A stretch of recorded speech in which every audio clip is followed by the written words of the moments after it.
नमस्कार दोस्तों, कैसे हैं आप सब। दिशा पब्लिकेशन के यूट्यूब चैनल में आप सभी का स्वागत करता हूं। और आज हम डिस्कस करने जा रहे हैं कॉन्सेप्ट्स इन न्यूज। तो आप सभी ने जितने भी स्टूडेंट्स इस चैनल को फॉलो करते हैं, सब्सक्राइब किया हुआ है, आप सभी को पता है हमारी ये जो सीरीज है कॉन्सेप्ट्स इन न्यूज की, इसमें हम जो भी महत्वपूर्ण खबरें, चाहे वो द हिंदू न्यूज़पेपर में हो, चाहे इंडियन एक्सप्रेस में हो, चाहे पीआईबी में हो, ओके, सो जितनी भी वेरियस गवर्नमेंट वेबसाइट्स हैं, वहां से जो भी आपके यूपीएससी लायक इंपॉर्टेंट होता है, हम यहाँ पे डिटेल में इस सीरीज में डिस्कस करते हैं। ठीक है, तो अगर आपको ये सीरीज पसंद आती है तो आप अपने बाकी जो आपके फ्रेंड्स हैं यूपीएससी की प्रिपरेशन कर रहे हैं उन्हें भी बताइए, उनके साथ भी इन वीडियोस को शेयर कीजिए। चलिए शुरुआत करते हैं। आज का हमारा जो पहला टॉपिक है वो है wild life protection amendment bill. अब इसके बारे में हम चर्चा क्यों कर रहे हैं? देखो, दो तीन चीजें होती हैं जब भी आप करंट अफेयर्स पढ़ते हो। सबसे पहली चीज, आपको खुद से पूछना है कि अगर मैं ये पढ़ रहा हूं या फिर पढ़ रही हूं तो मैं ये क्यों पढ़ रहा हूं या क्यों पढ़ रही हूं। कुछ तो कारण होगा ना आपके पढ़ने का। तो ये न्यूज में क्यों था? ये न्यूज में इसलिए था दोस्तों क्योंकि लोकसभा ने, आपको पता है सेशन चल रहा था, लोकसभा ने wild life protection amendment bill जो है वो पास कर दिया with no significant modification to the version of the bill presented in the house for discussion। मतलब हाउस में जो बिल डिस्कस करने के लिए प्रेजेंट हुआ था, लोकसभा ने उसमें बिना किसी खास बदलाव के उसे पास कर दिया। तो ये wild life protection amendment bill जब प्रेसिडेंट द्वारा साइन हो जाएगा तब ये बन जाएगा wild life protection amendment act. अभी ये बिल है, ठीक है। जब दोनों हाउस पास करते हैं, प्रेसिडेंट अपनी सहमति देते हैं, तब वो एक्ट बन जाता है। अब ये आपके लिए जीएस 3 इन्वायरमेंट इकोलॉजी के पॉइंट ऑफ व्यू से भी इंपॉर्टेंट है, और उसके अलावा ये आपके प्रीलिम्स पॉइंट ऑफ व्यू से भी इंपॉर्टेंट है। ठीक है, नाउ आपको मैं यहाँ पे बता देना चाहता हूँ अबाउट दिस पर्टिकुलर एक्ट। ये जो 1972 का वाइल्ड लाइफ प्रोटेक्शन एक्ट है, ये आपने जहां भी सुना होगा, जनरली आपने सुना होगा किसी न किसी एनिमल या फिर बर्ड या फिर प्लांट स्पीशी को प्रोटेक्ट करने के लिए है। ठीक है, सो डब्ल्यूपीए जो है, it provides for the protection of country's wild animals, birds and plant species in order to ensure environmental as well as ecological security. ठीक है, so environmental security, ecological security ensure कब होगी? तभी होगी जब हमारे देश में जो बर्ड्स हैं, एनिमल्स हैं, जो प्लांट्स हैं, उन्हें हम बचा के रखेंगे, उन्हें हम कंजर्व करके रखेंगे। ठीक है, it also provides for state wild life advisory boards. It also provides for regulation for hunting wild animals and birds. यानी कि हाँ, बेसिकली ऐसा नहीं है कि पूरी तरीके से हंटिंग प्रोहिबिटेड है भाई, उसे रेगुलेट किया जाता है। मतलब कुछ दिशा निर्देश होते हैं, कुछ डायरेक्शंस होती हैं, कुछ रेगुलेशंस होती हैं, उन्हें फॉलो करने के बाद आप वाइल्ड एनिमल्स और बर्ड्स को हंट कर सकते हैं। ठीक है, it also provides for establishment of sanctuaries and national parks. It also provides for regulations for trade in wild animals, animal products and trophies and judicially imposed penalties for violating the act. मतलब अगर आपने wild life protection act 1972 को violet किया, आपने इसका उल्लंघन किया, तो फिर आपके ऊपर पेनल्टी भी होगी। ठीक है, it also provides for protection of wild animals, birds and plants, जैसा कि मैंने आपको बताया। ठीक है, यहाँ पे थोड़ा सा आपको मैं ये बता दूं कि वाइल्ड लाइफ प्रोटेक्शन जो एक्ट है उसमें अलग अलग शेड्यूल्स हैं। ठीक है, जैसे कि फॉर एग्जांपल शेड्यूल 1। शेड्यूल 1 में कौन सी स्पीशीज आती हैं? शेड्यूल 1 में इंडेंजर्ड स्पीशीज आती है। ठीक है, पेनल्टी इनमें होती है हार्श विद इम्प्रिजनमेंट, और हंटिंग इनमें नॉट अलाउड है। मतलब ये वो स्पीशीज हैं जिनका आप शिकार नहीं कर सकते, ये बहुत ज्यादा दुर्लभ स्पीशीज हैं, इंडेंजर्ड है, क्योंकि अगर इनका शिकार अलाउ कर दिया गया तो फिर ये बचेंगे नहीं, और अगर किसी ने भी किया तो उसे अच्छी खासी सजा होगी। ठीक है, सो इनमें कौन कौन से मतलब स्पीशीज आते हैं? टाइगर आता है, ब्लैक बक, ठीक है, Himalayan brown deer, bear, brow antler deer, blue whale, common dolphin, cheetah etcetera. ठीक है, आप सभी ने सलमान खान का केस सुना होगा, काला हिरण वाला जो था। सो काला हिरण को मारने के ऊपर इतना बड़ा केस क्यों बना? क्योंकि वो एक इंडेंजर्ड स्पीशी की कैटेगरी में शेड्यूल 1 में आता है, और अगर आप शेड्यूल 1 स्पीशी को किसी भी तरीके का नुकसान पहुंचाते हो तो आपके ऊपर कड़ी से कड़ी सजा होगी। शेड्यूल 2, इसमें भी हंटिंग अलाउड नहीं है। ठीक है, और हार्श इसमें भी पेनल्टी है। Trade is also prohibited. ठीक है, एग्जाम्पल इसमें आते हैं कोहिनूर, Assamese macaque, Bengal Hanuman langur, large Indian civet, Indian fox, Kashmir flying squirrel etcetera. Schedule 3 और 4 इनमें नॉन इंडेंजर्ड स्पीशीज है, पेनल्टी जो है वो 1 और 2 से कम है और हंटिंग अलाउड नहीं है। तो इसमें से आते हैं एग्जांपल में hyena, Himalayan red, porcupine, flying fox, Malabar tree toad etcetera.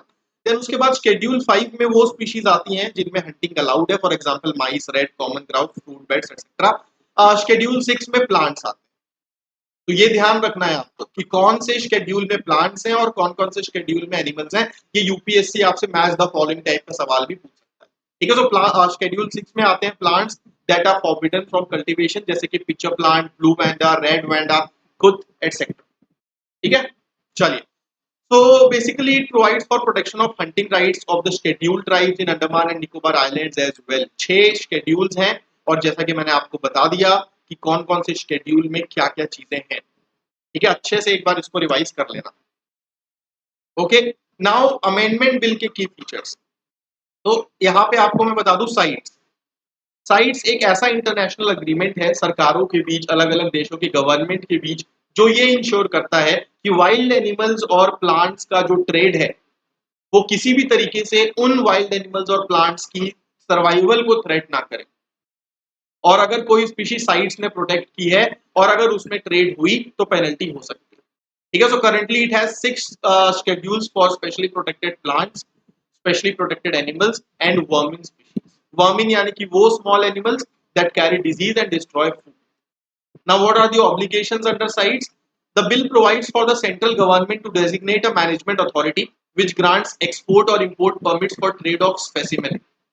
It also provides for the central government to designate a scientific authority जो कि एडवाइस देगा on aspects related to impact on the survival of the specimens being traded।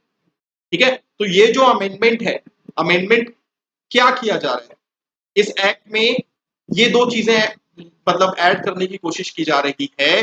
Central government एक management authority designate करेगी जो कि export और import की permit grant करेगा, और एक साइंटिफिक अथॉरिटी डेजिग्नेट करेगी जो एडवाइस देगा किन सब मैटर्स में, जिन स्पेसिमेंस की ट्रेडिंग हुई है उनके सर्वाइवल का क्या इंपैक्ट हो रहा है। ठीक है,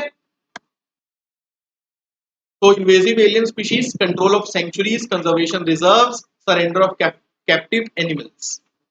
देन उसके बाद जो हमारा दूसरा टॉपिक है दोस्तों वो है purchasing managers index, that is PMI. और ये न्यूज में इसलिए था क्योंकि इंडिया का जो मैन्युफैक्चरिंग सेक्टर है it quickened last month to 56.4 from June 9 month low of 53.9। तो जून के मुकाबले जुलाई में परचेसिंग मैनेजर इंडेक्स में मैन्युफैक्चरिंग सेक्टर ने क्या है, ग्रोथ थोड़ी सी दिखाई है। और ये आपकी इंडियन इकोनॉमी के रेलेवेंस में है, इंडियन इकोनॉमी के पॉइंट ऑफ व्यू से बहुत ज्यादा इंपॉर्टेंट है। तो पीएमआई से रिलेटेड बेसिकली दो तीन चीजें पूछी जाती हैं। पीएमआई है क्या? ये एक ऐसा इंडेक्स है जो कि मैन्युफैक्चरिंग और सर्विस सेक्टर में आपकी इकोनॉमिक ट्रेंड्स के डायरेक्शन को दिखाता है। It consist of a diffusion index that summarises whether market conditions are expanding, staying the same और कॉन्ट्रैक्टिंग, या एक्सपांड हो रहा है या सेम है या कॉन्ट्रैक्ट हो रहा है। पर्पस क्या है? पर्पस है इसका to provide information about current and future business conditions to company decision makers, analysts and investors. ठीक है, तो सिंपल टर्म्स में अगर हम पीएमआई की बात करते हैं तो ये इकोनॉमिक ट्रेंड्स को दर्शाता है।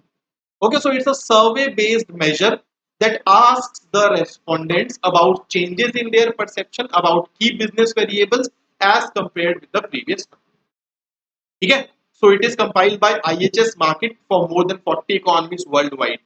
और ये जो IHS Markit है ये ग्लोबल लीडर है in information, analytics and solutions for the major industries and markets that drive economies worldwide. Okay, so PMI जो है 0 से 100 तक का नंबर होता है। 50 से ऊपर एक्सपांशन है, 50 से नीचे कॉन्ट्रैक्शन है और 50 मतलब नो चेंज। ठीक है, अगर प्रीवियस मंथ का पीएमआई करंट मंथ से हायर है इसका मतलब कॉन्ट्रैक्ट हो रहा है। ठीक है, सिंपल है। और ये पीएमआई जो है हर मंथ के स्टार्ट में रिलीज कर दिया जाता है। इंडेक्स ऑफ इंडस्ट्रियल प्रोडक्शन से ये अलग है। ठीक है, सो आईआईपी जो होता है उसमें ज्यादा ब्रॉडली कवर किया जाता है as compared to PM. Then उसके बाद हेलफायर R9X मिसाइल, ये न्यूज में इसलिए था गाइस बिकॉज यूएस मिलिट्री ने अपना सीक्रेट वीपन यूज किया था अलकायदा चीफ अल जवाहिरी को मारने के लिए। ठीक है, सो अभी 31 जुलाई को अल जवाहिरी मरे पाए गए थे। ठीक है, कहां मरे पाए गए थे? On the balcony of a safe house in Kabul. ठीक है, सो अल जवाहिरी एक इजिप्शियन सर्जन भी थे who had a $25 million bounty on his head। और अल जवाहिरी ने 11 सितंबर 2001 में जो अटैक्स हुआ था वो कोऑर्डिनेट भी किया था। 3000 से ज्यादा लोगों की मृत्यु हुई। तो साइंस एंड टेक के लिए आपको पता होना चाहिए कि भाई अमेरिका ने दुनिया के एक खूंखार आतंकवादी को मारने के लिए किसी मिसाइल का यूज किया है, तो उस मिसाइल की कैरेक्टरिस्टिक्स क्या है। ठीक है, मिलिट्री सर्कल्स में इसे AGM 114R9X कहा जाता है। ये एक यूएस ओरिजिन मिसाइल है जो कि जाना जाता है मिनिमम कोलैटरल डैमेज करने के लिए। मतलब अगर इंडिविजुअल टारगेट को वो मार रहा है तो वहां पे वो उसको मारने के अलावा जो बाकी इधर उधर का जो डैमेज है वो कम से कम करेगा। ठीक है, इसको निंजा मिसाइल भी कहा जाता है। It does not carry a warhead and it instead deploys razor sharp blades at the terminal stage of its attack trajectory. ठीक है, this helps it to break through even thick steel sheets and cut down the target using the kinetic energy of its propulsion without causing any damage to the person in the general vicinity or to the structure of the building. The blades they pop out of the missile and they cut down the intended target without causing the massive damage to the surrounding. ठीक है, तो ये 2001 से under development था। It born out of the emphasis under Barack Obama. ठीक है, मतलब basically Barack Obama चाहते थे कि अगर अमेरिका एयर स्ट्राइक कर रहा है तो उन एयर स्ट्राइक की वजह से जहां पे स्ट्राइक हो रही है वहां पे जो सिविलियन डेथ हो जाती है वो ना। ठीक है, so it is little more than 5 feet long, it weighs over 45 kg। Now, when did the Hellfire missile enter active service? It is known to have been active since 2017. Its existence became public knowledge 2 years later in 2019. Okay, सो ये original Hellfire missile family का variant है जो कि conventional form में use किया जाता है with warheads and it is traditionally used from helicopters, ground based vehicles and sometimes small ships and fast moving vessels. ठीक है, देन उसके बाद चौथा टॉपिक जो है हमारा 5G स्पेक्ट्रम ऑक्शन जो है वो कंक्लूड हो चुका है, जो कि इंडिया का बिगेस्ट एवर स्पेक्ट्रम ऑक्शन माना जा रहा है।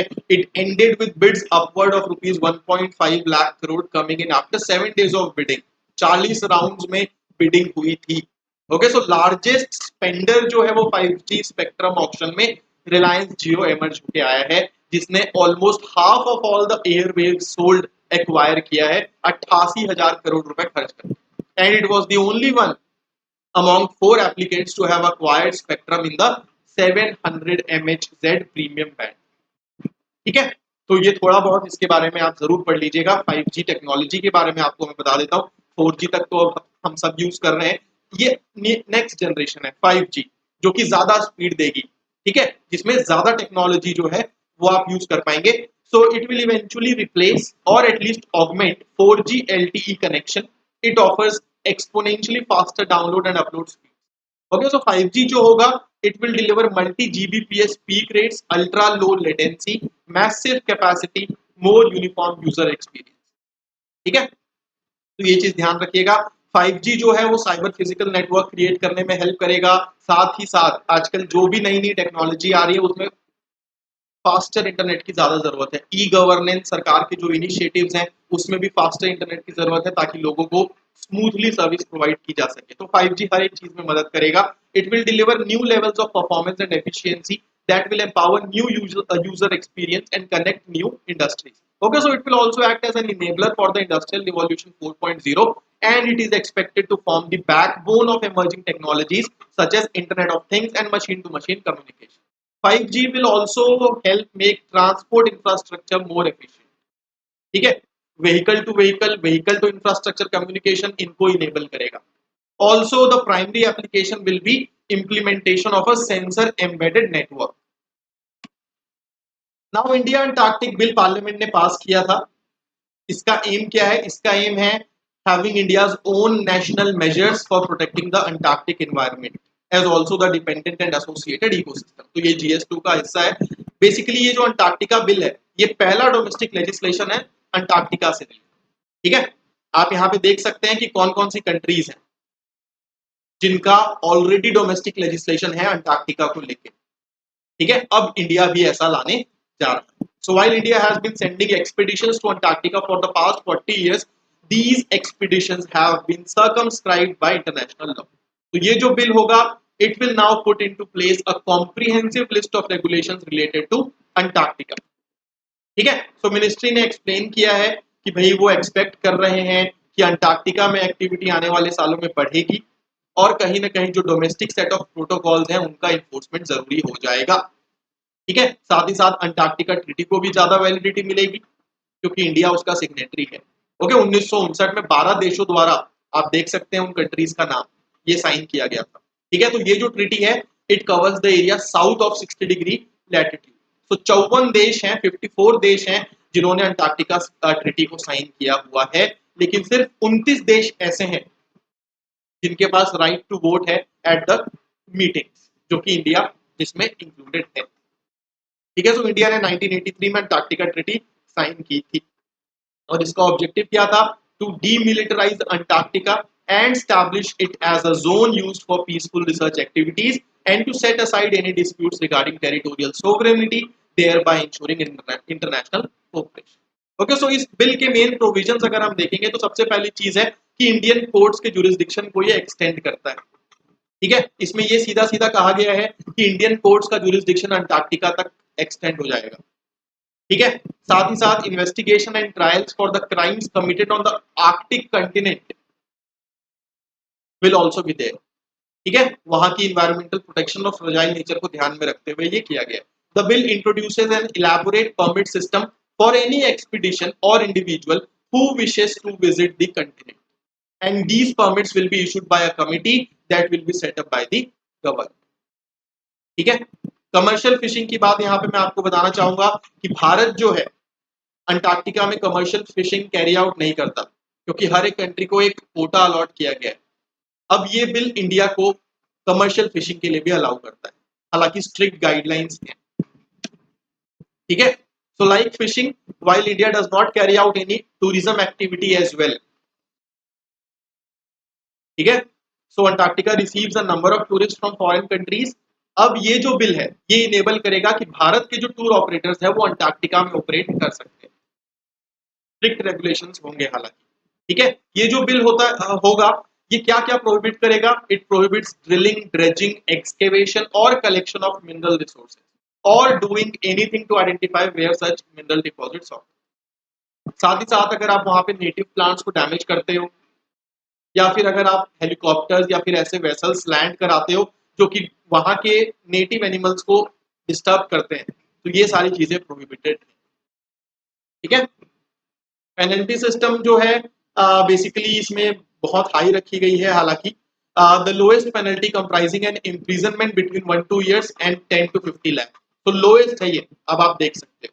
ठीक है, so extraction of any species native to Antarctica और introduction of any exotic species can draw imprisonment of 7 years and a fine of 50 lakh. और अगर आपने न्यूक्लियर एक्सप्लोजन या फिर न्यूक्लियर वेस्ट डंप किया तो भैया 50 करोड़ और 20 साल तक की सजा हो सकती है। ठीक है, तो हमारा आज का ये वीडियो यही समाप्त होता है। उम्मीद करता हूं कि आपको चीजें समझ में आ गई होंगी। कोई भी डाउट्स हो कमेंट्स में जरूर बताइए। दिशा पब्लिकेशन के इस यूट्यूब चैनल को सब्सक्राइब करना बिल्कुल ना भूलें। धन्यवाद दोस्तों।